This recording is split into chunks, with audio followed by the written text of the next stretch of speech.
Hello friends, என்னோடய பேர் ஆகாஷ். நான் வந்து புதுக்கோட்டை.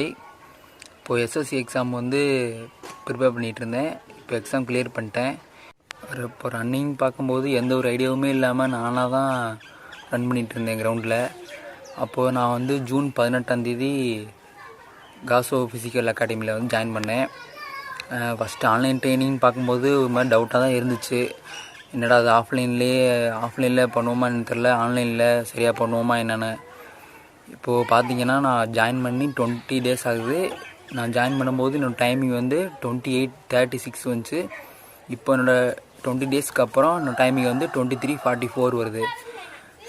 நம்ம ஜாயின் பண்ணோன்னே ஃபோட்டோ, ஹைட்டு அண்ட் வெயிட்டு எல்லாமே கேட்பாங்க. நம்மளோட ஹைட் அண்ட் வெயிட்டுக்கு ஏற்ற மாதிரிக்கே ஸ்கெடியூல் போட்டு தருவாங்க. அதை நம்ம வீக்லி ஃபாலோ பண்ணாலே போதும். நம்ம வீக்லி 1 டைம் வந்து டைமிங் செக் பண்ணணும். அதே மாதிரிக்கே நமக்கு எந்த ஒரு பெயினாக இருந்தாலும் கேட்பாங்க. நம்ம சொல்லிவிட்டு அதுக்கு தகுந்த மாதிரி சொல்யூஷன் சொல்லுவாங்க. ஜாயின் பண்ண ஃபஸ்ட் வீக் டைமிங் செக் பண்ணும்போது 27 minutes வந்துச்சு. அப்புறம் நெக்ஸ்ட் வீக் பார்க்கும்போது 24 minutes 21 வந்துச்சு. அப்போவே எனக்கு ஒரு நம்பிக்கை வந்துருச்சு, சரி கண்டிப்பாக நம்ம ஃபிசிக்கல் கிளியர் பண்ணிடலாம் அப்படின்னு. நீங்கள் வந்து ஆன்லைன் ட்ரைனிங்லாம் யோசிக்காதீங்க, ஜாயின் பண்ணுங்கள். 100% வந்து ரிசல்ட் கிடைக்கும். இப்போது என்னுடைய டைம் வந்து 23:44 minutes வருது. இந்த டைமுக்கு கொண்டு வரதுக்கு காரணம்னா அண்ணன் தான். அண்ணன் சொல்கிற ஷெடியூலை வந்து நீங்கள் ஃபாலோ பண்ணாலே போதும், டைமிங் கரெக்டாக வந்துடும்.